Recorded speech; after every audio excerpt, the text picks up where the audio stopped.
Okay, meine Lieben, zweiter Tag hier in Sarajevo, wie schon gesagt. Und heute beschäftige ich mich ein wenig mit dem Alltagsleben blinder Menschen hier in Bosnien, speziell auch in Sarajevo. Und dazu gehört natürlich auch der Besuch einer Schule.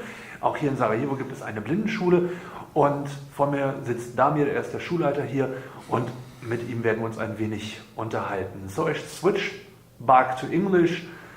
And thank you for the invitation that we can talk. And the first thing I want to know is something about the school system here in Bosnia, because I really don't know anything about the school system and how it works here. Okay, so I think it's important here in this western part of Balkans, like Croatia, Serbia, us, Montenegro, Macedonia, we have similar heritage, former Yugoslavia, similar school system, this was most socialistic, similar organization, but after the war in this country, in Bosnia, we have a completely different structure, since the whole small country is divided in two political entities, so-called entities. Each one has education as its responsibility. In our part of country, where we are now, it's even more divided. It has 10 regions. Each one has authority over education. So it sounds extremely complicated, and it is extremely complicated. So we don't have a state ministry for education anymore at all. For this school, this is a special issue because this school was projected and built and structured for the whole country. It's the only school of this type in the whole Bosnia. And now we work in some sort of a gap, because in reality we cover the kids for the whole country, if they want to come here to have this type of education. But in reality we are funded and organized according to this lower level of organization. Anyway, more or less we do similar stuff as school used to work in the past, that is covering educational needs of the low vision and blind students. That means that we have dormitory in school, have a process which covers kids from age 6 or even before that, up to 20 or older than that. Recently we have a program that if they go attend university, they can do it from this place. They live here, have some support from here, but independently go to university. So we have in our system so-called primary school, which is 9 years, and secondary school, which is 3 or 4 years. And we have that under this roof, in this complex. We train kids in secondary school to be physiotherapists, administration assistants, and that type of stuff. Even for lower academical skills, we have programs which are stressed on daily living skills or manual work and that type of stuff. And you mentioned that you help people, blind people, if they want to study also. Yes, if they want to go to university, we provide with one university here. We have last couple of years, we have good cooperation. They offered us these scholarships that study in English.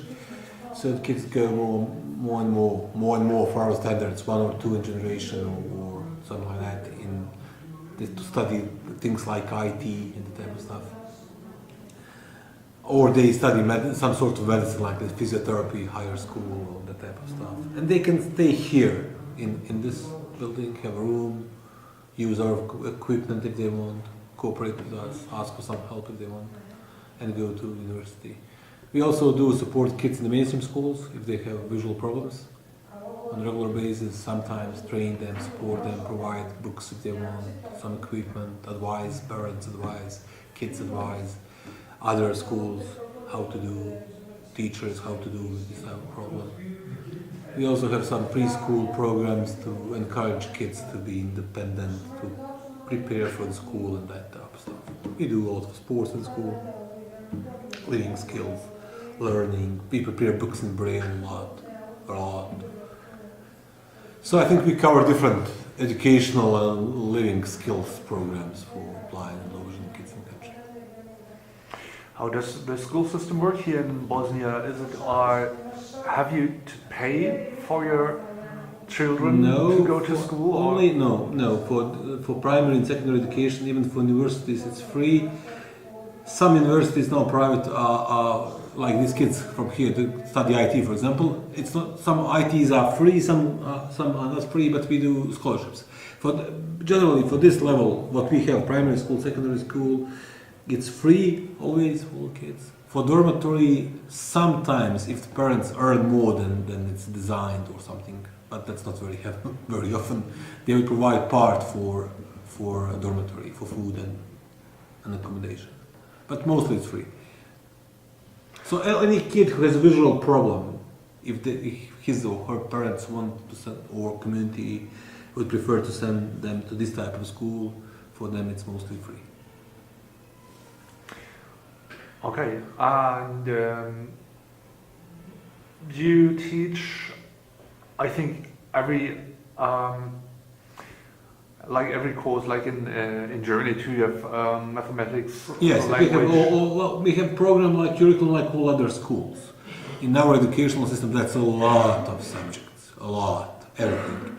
Starting from basic reading, writing, knowing about environment, sports, English, later German, physics, chemistry, biology, history, geography, music, art, philosophy, everything. Too many stuff. That's very Balkan thing. We learn a lot of facts. In Germany too? I would say less than here.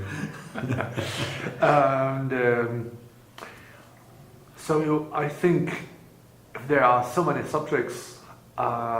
Plus we have in our school this, because kids mostly stay in afternoons here, so they work with the teachers and homeworks, have this like eco section, working in the garden, or living skills, how to do everything for themselves, music clubs, sports clubs, and that type of stuff, history club or geography club or whatever they prefer. Yeah, okay, this is what I wanted to ask, if there are also inner school activities, let's say, all for day, the afternoon. from starting 7 o'clock with the breakfast up to 10 o'clock in the evening. So there's something going on. And they all live here in this building, or on this area? We have a big complex, 2 buildings, big garden here and there, sports facilities, living facilities. And that's just an option. I think the good thing is that's always optional. They depending where the parents live. If they are from the city, they come for parts of that. They come for education, mandatory education, or stay here to do homework, or stay for summer activities. If they come from other places, they might stay indoor, but it's not mandatory. It's open. Only if they want. Yes. It's not system that force them to. In previous systems, you have to do this or that. Now, no one has to do anything. They can come, they can leave anytime they want it. No freedom without choice, isn't it? That's right. And let's say out of school or in their free time, do you offer also some activities for? And these basic activities for blind, of course. Mobility, orientation mobility. We provide books for reading, for everything. We do a lot of sports activities. We do training for using equipment for the low vision, using softwares and basic living skills. I think we try to cover everything what should be relevant for independence in life.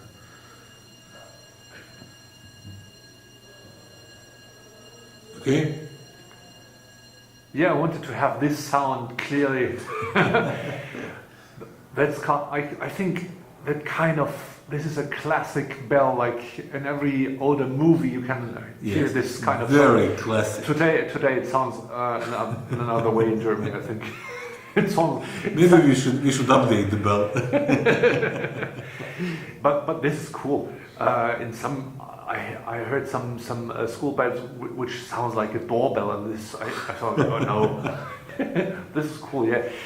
Okay, but you mentioned a very interesting fact: Braille books. In Germany, was the problem that only 5% of all the books who are published in German will be translated into Braille. This is rather more than. Well, that's 5%. That's a lot. I Really? would say.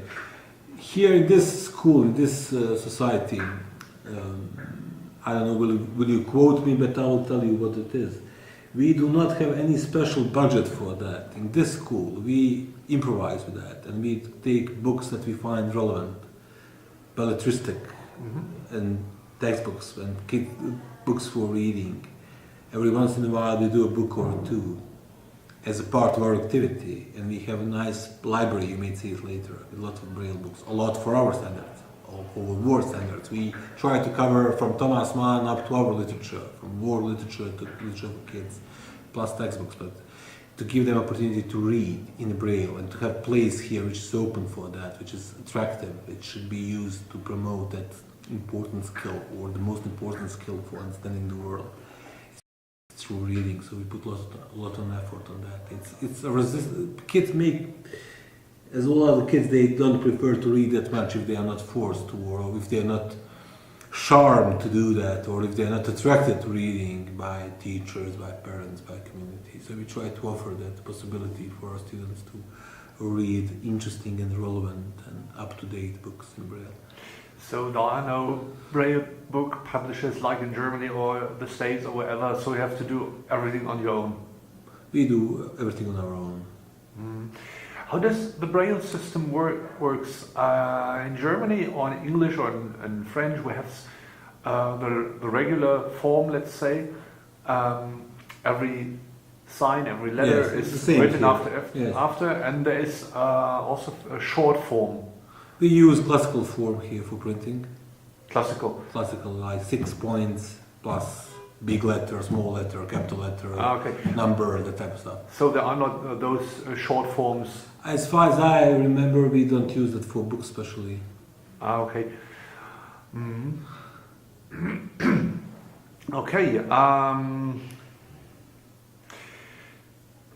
Yeah. I also asked this question, Fikre Sukro, but I will also ask to you. What do you think about the society here in Bosnia, about the way blind people were treated by the others? I hope will not disappoint you too much, but I don't like to talk that type of stuff very much. Society is not for us, society is not providing us enough, and that type of stuff. That's typical answer here. Everything is in our society, everything is responsibility of the state, of the government. They should do everything for us. They're responsible. Give me this, give me that. Has no end. No, I don't think so. It's also up to you. I think we try to see the world from that perspective.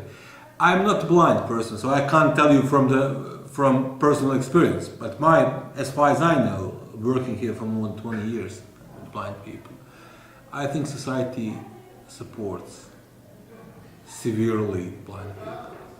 It's very sensitive. So this is my second day here. Yeah. After that, I'm gonna stroll around on my own because I'm traveling without any seeing companions. Well, not many people can do that if they're blind, but they're trying to enable kids here to do exactly that. And So you're not traveling as a German citizen whose state government from Berlin is going to give you somebody to travel with you, money and everything. No. And you have to think as an individual, as a man, not as a German citizen. Yes. So so you would say that the people here are helpful and will always find a way. Well, it depends what you do. If you're waiting someone else to solve your problems, you'll always be waiting. In Germany too. Sometimes. Any place in the world. If they're just dependent on other people, you'll always be complaining. But if you try to do things by yourself, as far as I know, our kids who use cane and go outside and study, they have to be ready that not all people are friends to them. Not all people are friends to me, to no one. It's up to you how will you fight in life. It's not easy thing to do, to live. Many obstacles, many problems. But I think it's more we have to go in other direction for blind people here, to think as in our families, in our culture, kids, all kids, but especially kids with special needs are overprotected. Don't do this, don't do that, don't use oven, don't use this, sit where you are, don't move, you will be hurt, This is something I call, if I talk in Germany about this fact, Yes. I called this before the German illness because Well, German, it's not. Yeah, it is. It's a Balkan disease. No, it is. It isn't. I'm sorry. Just give you two examples. If you're on your way out of the underground station and there is a stairway and an elevator, very often it happens that people are coming, grabbing your arm and pushing you on this elevator because they can see and they decide that for you it is the best way to go up. They do not ask, and they are very sad if you tell them, hey, sorry, that was the wrong way. And this very often happens, and also other cases in the daily life. For example, if you want to go, this is really special, I know, but this is some subjects I worked a long time with. For example, if you are in an amusement park where roller coasters are, something like that. Yeah. In Germany, in many parks, you are not allowed to do the rides because they are saying, "Hey, you are blind. You have to know how the ride goes." Yeah. And there are many more examples. For example, people from outside are always thinking that in Germany everybody is independent. And you can do everything what you want, except or compare it with other countries. But in some kinds, we're also far away from this point. So I'm sure because you have a very strong state, lot of institutions. Yes. And we look from here that everything in the West, especially in Germany, everything is perfect, everything works, everybody is aware of everything, it solves everything, just driving Mercedes around, enjoying life. That's bullshit from my point of view.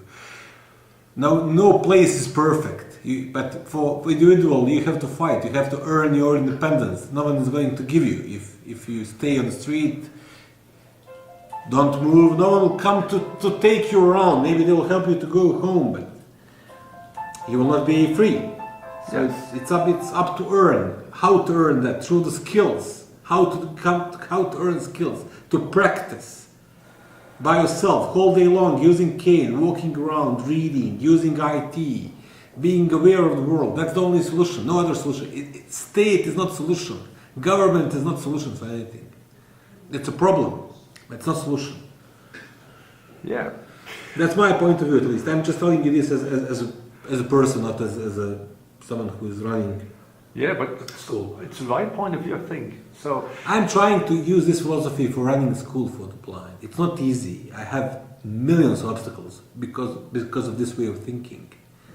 It's not only for the blind people, it's for the whole society. Just like we are small kids. Someone from Germany should come here and open a factory for us. We should earn more, they should respect us more, we should be happier, healthier, we don't have good business with it. All that crap. It's not helping us, it's putting us down. Do you offer also some activities together with sighted children, some integration programs or something? We do that all the time. Now we had this eco week with the working in the garden and stuff, and some other schools coming to help us.